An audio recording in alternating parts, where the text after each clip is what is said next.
Terima kasih Anda masih bersama kami dalam Sapa Indonesia Pagi. Saudara, nama Presiden kedua Republik Indonesia, Soeharto, jadi salah satu yang diusulkan Kementerian Sosial untuk menjadi pahlawan nasional. Menteri Sosial Saifullah Yusuf bilang, usulan menjadikan Presiden kedua Republik Indonesia, Soeharto, sebagai pahlawan nasional sudah memenuhi syarat.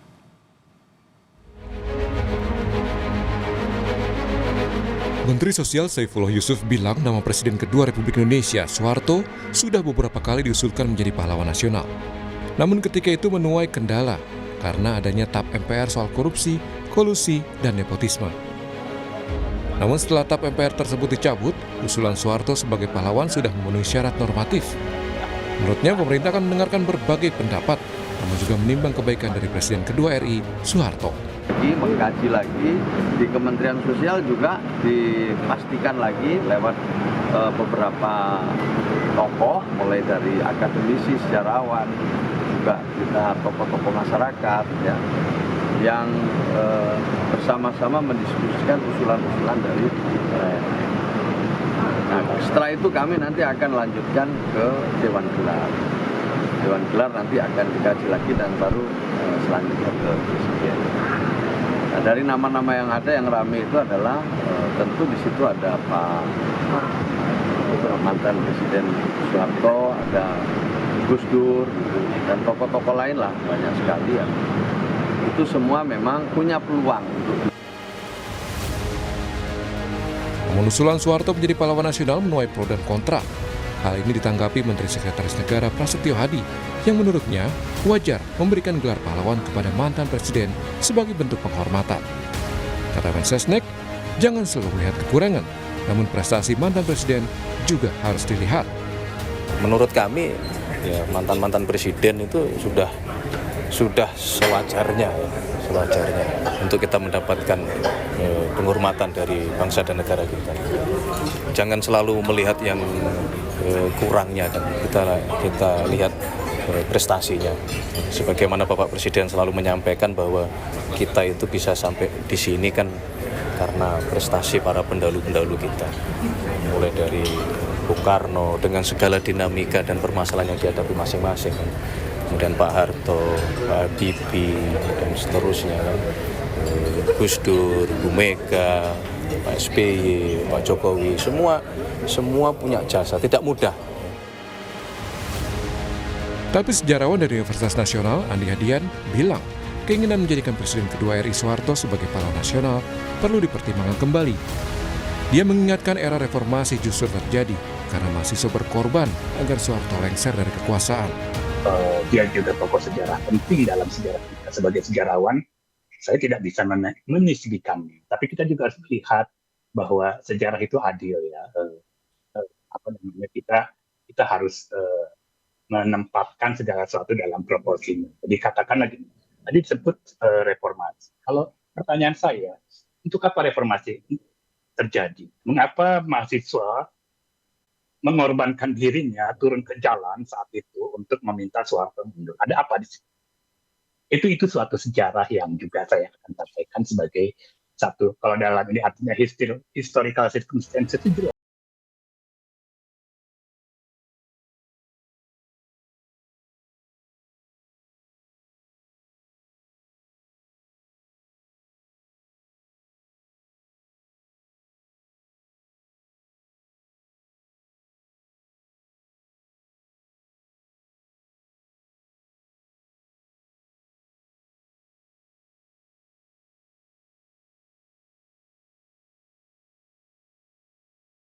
Dan untuk mengulas soal menjadikan Presiden kedua Republik Indonesia, Soeharto, sebagai pahlawan nasional, kita akan membahasnya bersama dengan Profesor Riset Purna Bakti, Badan Riset dan Inovasi Nasional, Bapak Asfi Warman Adam. Selamat pagi, Assalamualaikum Pak Asfi. Waalaikumsalam, selamat pagi Mbak Divi. Ya, Pak Asfi, kalau kita lihat kan memang mengemuka sekali soal pro dan juga kontra terkait dengan usulan Presiden kedua Republik Indonesia, Bapak Soeharto ini dijadikan sebagai pahlawan nasional begitu. Selain nama Pak Harto juga ada nama Gus Dur dan juga ada nama-nama tokoh lainnya. Kemudian yang paling mencuat adalah nama Pak Harto begitu ya. Tapi saya sebelum sampai ke sana, saya ingin tahu dulu sebenarnya apa pertimbangan-pertimbangan yang bisa dijadi bahan pertimbangan begitu ya, seseorang atau seorang tokoh ini bisa dijadikan sebagai pahlawan nasional terkait dengan jasanya, sejarahnya, atau seperti apa sebenarnya? Ya sebetulnya untuk menjadi pahlawan nasional itu ada beberapa persyaratan ya, umum dan khusus. Persyaratannya itu adalah bahwa tokoh ini mempunyai jasa yang sangat besar bagi nusa dan bangsa gitu. Dan dia berjuang itu sepanjang hayatnya. Jadi perjuangannya itu bukan tiba-tiba, bukan hanya pada suatu masa saja, tetapi dari sejak kecil sampai meninggal itu beliau berjuang terus untuk negara dan bangsa gitu. Nah, menyangkut persoalan Soeharto, sebetulnya pada tahun 2008 ketika Soeharto meninggal, itu sudah ada seminar tentang pengusulan Soeharto sebagai pahlawan nasional. Betul. Saya ketika itu juga menjadi salah seorang pembicaranya diadakan oleh KNPI Surakarta ya. Nah, ketika itu saya sampaikan pengangkatan pahlawan nasional ini mempunyai ya persyaratan, dan kalau persyaratan itu dipenuhi ada persoalan yang lain yang menurut saya bisa jadi pertimbangan juga, supaya tokoh yang diangkat itu tidak kontroversial dalam arti tidak menimbulkan pro dan kontra. Betul. Di dalam proses pengangkatan pahlawan selama ini itu selalu yang saya ingin tekankan gitu, bahwa jangan tokoh yang kontroversial gitu. Tetapi meskipun kita tahu bahwa ya jasanya sangat banyak, tetapi kan dia menjadi kontroversi karena ada persoalan yang lain yang terjadi atau dilakukan oleh tokoh itu gitu.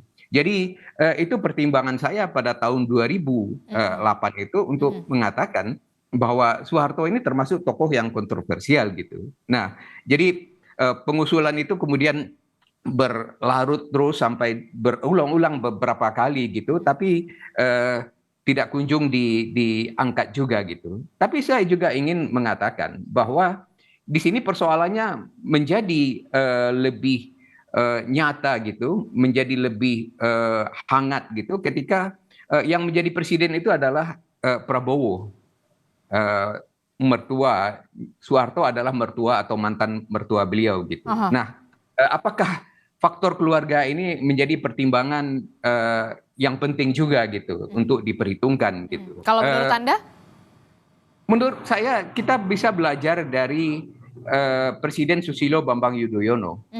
Presiden Susilo Bambang Yudhoyono itu adalah menantu dari seorang tokoh, Jenderal Sarwo Edi.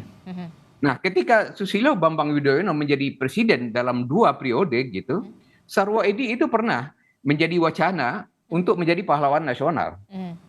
Ketika itu muncul juga ada berbagai penolakan juga. Nah, dan SBY itu mendengar penolakan itu.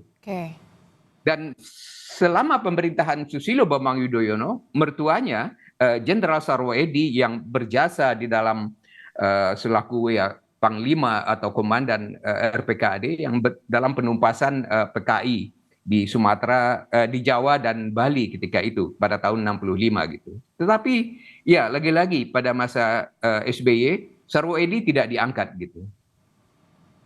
Oke, jadi ada dan Anda mengharapkan tentu Presiden juga mendengar adanya soal pro dan juga kontra ini begitu ya? Betul gitu, karena tahun ini apa namanya itu nuansa itu menjadi lebih keras gitu, dan juga bukan hanya soal Soeharto gitu ya, ada lagi persoalan lain ketika Prabowo menjadi presiden, maka para sejarawan pun bersemangat gitu untuk mencalonkan Margono Djoyo Hadikusumo gitu. Margono Djoyo Hadikusumo memang tokoh yang apa namanya banyak jasanya gitu. Tetapi saya kadang-kadang jengkel juga gitu. Kok saya para sejarawan itu berlomba-lomba gitu untuk mencalonkan Margono Jaya Hadikusumo itu sebagai pahlawan nasional karena perhitungan mereka tidak akan ditolak gitu dan mereka berjasa gitu untuk mengusulkan. Gitu. Oke, jadi menurut Anda jabatan sebagai mantan presiden belum cukup untuk kemudian bisa mendapatkan karpet merah begitu ya untuk mendapatkan gelar atau menyandang gelar pahlawan nasional. Selain soal jasa-jasa dari Pak Harto, tapi juga perlu dipertimbangkan adalah soal kontroversial. Tapi kemudian Mensesnek pada paket sebelumnya mengatakan setiap kepala negara di era kepemimpinan masing-masing presiden itu pasti ada kelebihan dan juga kekurangannya. Nah, bagaimana kemudian Anda merespon ini? Karpet merah itu bukan hanya satu ya, jadi bukan hanya gelar pahlawan nasional. Jadi di Indonesia gelar itu gelar yang tertinggi itu adalah pahlawan nasional gitu. Tapi di bawah gelar itu ada tanda jasa dan bintang kehormatan. Betul. Jadi di bawah pahlawan nasional itu ada bintang namanya bintang Republik Indonesia. Di bawah itu ada 5 kelas dan di bawah bintang Republik Indonesia itu ada bintang Mahaputra. Betul. Itu juga 5 kelas ya. 5 kelas itu dalam arti ada Adi Purna, Adi Pradana, Utama, Pratama dan Nararia gitu. Nah, dan di bawah itu ada lagi bintang jasa, kemudian bintang Bayangkara dan bintang lain. Nah, menurut undang-undang ya pada yang dikeluarkan pada tahun 2009, Undang-Undang 20 tahun 2009, itu presiden ketika dia dilantik menjadi presiden, dia otomatis dia akan mendapat 14 bintang kehormatan di bawah pahlawan nasional. Jadi apalagi gitu. Jadi kalau Prabowo dilantik misalnya sekarang menjadi pahlawan menjadi presiden pada bulan Oktober tahun 2024, dia otomatis memperoleh 14 bintang itu. Jadi ada bintang Republik Indonesia Adi Purna, bintang Mahaputra Adi Purna, bintang jasa. Begitupun dengan Pak Harto. Menurut Anda ya bintang Republik Indonesia, bintang Mahaputra belum sampai ke pahlawan nasional. Menurut Anda seperti itu? Ya, satu tingkat itu. Tapi 14 bintang itu sudah dimiliki oleh seorang presiden. Dan juga wakil presiden. Wakil presiden memperoleh 7 bintang. Jadi keduanya itu sudah otomatis dihargai ya. Jadi agak ini juga, belum bertugas, mereka sudah dapat bintang itu. Oke, tapi kalau kita lihat ya kan, sebelumnya kan kita tahu Presiden pertama Indonesia, Pak Karno atau Bung Karno begitu ya, Soekarno, juga baru mendapat gelar pahlawan pada tahun 2012 kalau tidak salah begitu. Nah, apa perbedaannya begitu dengan Pak Harto sama Bung Karno? Kasusnya berbeda gitu. Soekarno itu sudah diangkat menjadi pahlawan proklamator itu pada tahun 86 pada era Orde Baru gitu ya. Tapi kemudian ada permasalahan ketika TAP MPR nomor 33 tahun 67 itu di situ menyebut Soekarno itu membantu upaya untuk membantu gerakan 30 September tahun 65 gitu. Suatu gerakan yang mencoba melakukan kudeta terhadap Soekarno dan anehnya Soekarno dikatakan di situ membantu. Itu di dalam pertimbangan TAP MPRS nomor 33 tahun 67. Nah, TAP itu sudah dinyatakan tidak berlaku lagi, tetapi pertimbangannya itu kan masih ada gitu. Nah, untuk mengatasi ini ketika ada pemikiran untuk melakukan rehabilitasi terhadap Bung Karno, maka Bung Karno diangkat kembali menjadi pahlawan nasional karena pertimbangan ataupun persyaratannya adalah bahwa beliau tidak pernah berkhianat kepada negara dan bangsa gitu. Seorang pahlawan nasional tidak pernah. Nah, itu terpenuhi syarat itu artinya Bung Karno tidak membantu gerakan 30 September, gerakan kudeta yang mencoba mengkudeta dirinya sendiri gitu. Sementara untuk Pak Harto? Untuk Pak Harto ada permasalahannya karena terkait yang pertama itu adalah bahwa ada TAP MPR juga nomor 11 tahun 98. Nah, TAP MPR itu tentang penyelenggaraan negara yang bersih dan bebas dari KKN, korupsi, kolusi, dan nepotisme. Di dalam TAP itu nama Soeharto juga disebut gitu. Nah, ini akan memberatkan ketika persyaratan seorang pahlawan nasional itu adalah mempunyai integritas moral, tidak termasuk tentunya tidak korupsi dan lain-lain. Soeharto ada namanya di dalam TAP itu. Nah, ini sudah ditanyakan oleh fraksi Golkar itu kepada pimpinan MPR bagaimana kasus atau status dari TAP nomor 11 tahun 98 itu. TAP, apakah itu TAP masih berlaku? Nah, pimpinan MPR mengatakan bahwa TAP itu masih berlaku. Jadi tidak bisa dicabut, TAP itu masih berlaku sampai sekarang. Tetapi menyangkut Soeharto sudah melaksanakan keputusan hukumnya, keputusan hukum pidana. Dalam arti karena Soeharto sudah meninggal, beliau itu tidak bisa dituntut lagi secara pidana. Tetapi tuntutan secara perdata itu masih ada dan sudah dilakukan oleh Kejaksaan Agung. Kejaksaan Agung itu sudah menuntut Yayasan Soeharto, termasuk Yayasan Super Semar, dan keputusannya adalah bahwa yayasan itu harus mengganti rugi kepada negara. Dan ini belum dilakukan sepenuhnya. Sudah dibayar sebagian, tapi belum tuntas, belum lunas gitu. Oke, itulah yang kemudian juga menjadi bahan pertimbangan menurut Anda, Pak Asfi. Iya, itu menjadi hambatan karena persoalan itu belum diselesaikan gitu. Lalu persoalan yang lain tentunya persoalan yang menyangkut pelanggaran HAM berat pada masa Orde Baru. Para korban itu menolak Soeharto menjadi pahlawan nasional. Saya beranggapan kalau tidak bisa diselesaikan secara hukum, persoalan pelanggaran HAM berat ini diselesaikan secara non-yudisial gitu. Non-yudisial artinya kompensasi itu diberikan kepada para korban pelanggaran HAM berat itu. Itu dulu yang diselesaikan gitu. Berarti untuk mendapatkan gelar pahlawan nasional bukan hanya soal jasa-jasanya saja kepada negara, berbakti, mengabdi kepada negara, tapi juga ada berbagai macam pertimbangan. Salah satunya mungkin ungkapannya adalah soal bangsa yang baik adalah bangsa yang menghargai sejarahnya. Betul gitu. Jadi oleh sebab itu ya, saya menganggap penting pengangkatan pahlawan nasional ini karena itu penghargaan terhadap orang-orang yang berjasa terhadap nusa dan bangsa. Tetapi juga menjadi persoalan ketika akan menimbulkan kontroversi di tengah masyarakat gitu. Ada yang pro dan kontra dan lebih lebih bijaksana itu mengangkat orang yang memang betul banyak jasanya, tetapi sangat sedikit ya kontroversinya gitu. Jadi lebih banyak jasanya dibandingkan dengan kontroversialnya begitu ya? Kalau menurut Anda? Iya, tidak menimbulkan masalah gitu. Jadi saya misalnya menyebut nama Jenderal Polisi Hugeng misalnya.